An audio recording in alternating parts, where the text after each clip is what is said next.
Hello everyone, welcome back to Marketing Ninja Unleashed. This episode is going to be a little bit different.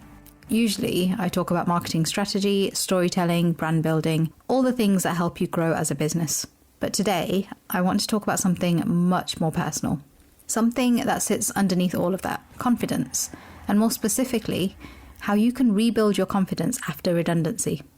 Because it's something I've been through twice, and I know exactly how hard it can be. The first time that I was made redundant, I was young. I was around 21. I wasn't expecting it at all. I loved my role. I loved my team. I was just getting into marketing, starting to find my feet, starting to enjoy what I was doing. And then suddenly, I didn't have a job.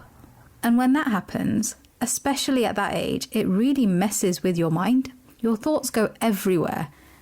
I started thinking, was I not good enough? Did I do something wrong? Is there something I'm missing? I remember going straight into problem-solving mode. I started speaking to recruiters, calling agencies, trying to understand what opportunities were out there. But underneath all of that, there was this quiet voice questioning everything.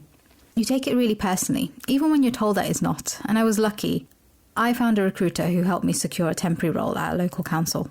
I took it straight away because in that moment, my mindset was incredibly simple. I need a job and I need one now. Looking back, it might not have been the most strategic decision, but it was the right decision for me at the time. And actually, taking that role taught me something really important. It showed me that my skills weren't tied to one industry. Marketing is transferable, and so are so many skills. What you learn in one place can definitely be applied somewhere else. But when you're early in your career, you don't always see that. You feel a bit lost. You question your value. And that's completely normal. Now, even though I rebuilt my confidence and moved into another role, something stayed with me, and that was fear. The fear of it happening again. And that fear actually influenced my decisions. I remember being offered a temporary marketing role with a large pharmaceutical company. A really exciting opportunity with the option to potentially go permanent. But instead, I chose a permanent role in a completely different direction, as a bid writer. Not because it was right for me, but because it felt safer. Because in my head, permanent meant secure. And I do often wonder what would have happened if I'd made a different decision that day. But at the same time, I completely understand why I made it. And fear will do that to you. It makes you choose safety over alignment. It definitely didn't take me long to realize that that role wasn't right for me. Eventually, I moved back into marketing, into a role that made me feel more like myself.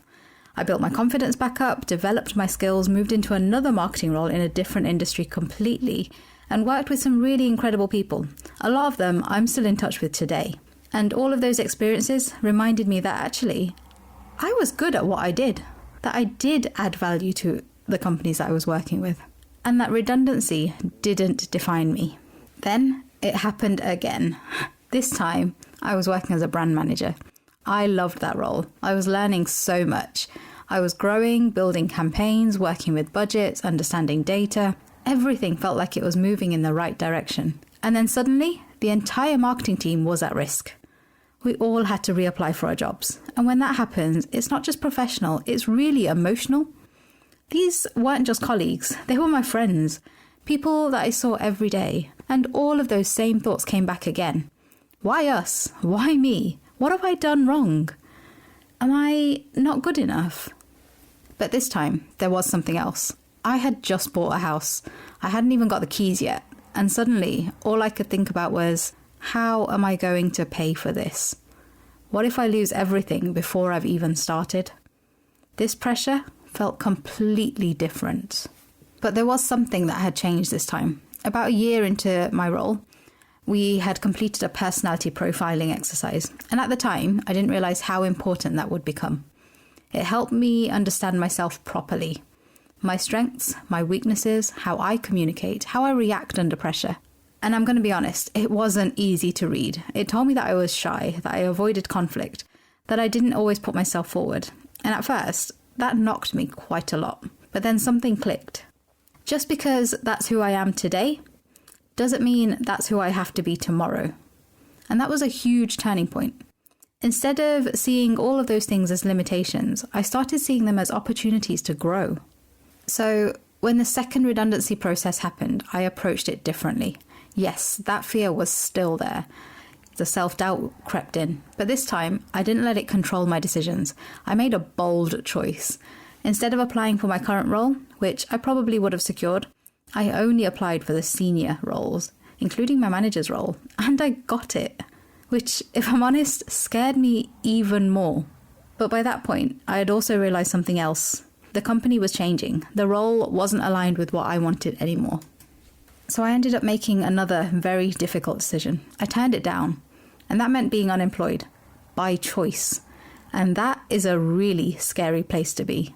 But for the very first time, I felt in control. What helped me through that period was focusing on two things: my strengths and my growth. I stopped seeing my weaknesses as fixed. Instead, I worked on them. I learnt how to speak up, how to be more direct, how to lead conversations, how to back myself. And over time, those things changed. I even redid my personality profile recently, and it's shifted, which just shows growth is real. If you're going through redundancy right now, I want you to know a few things. First of all, it's not personal. It might feel like it is, but it very rarely is. These decisions are based on budget, structures, and business direction, not your worth as a person. Secondly, it's okay to feel everything. That fear, the frustration, the anger, the self-doubt. Don't bottle it up. Talk about it. And third, this is not the end of your story. It's the end of a chapter. And sometimes it's the push you didn't know you actually needed. One of the best pieces of advice that I can give anyone going through redundancy or just coming out of redundancy is this: talk to someone, a mentor, a friend, someone who's been through it. Because when you're in that moment, it's very easy to get stuck in your own thoughts. And sometimes you just need someone to help you see things a little bit differently. I know this episode is a little different to my usual ones, but it felt important to talk about this because it's something I'm seeing more and more of at the moment. A lot of people around me are going through it, including my husband, and I know how heavy that can feel. So if you're in that position right now, you're not alone. And if you need someone to talk to, I'm here. I'll leave a link for you to book a quick call with me, even if it's just to talk things through, because this is not the end. It's the beginning of something new. And as always, you and your story is here to make sure your story is the one the world won't forget.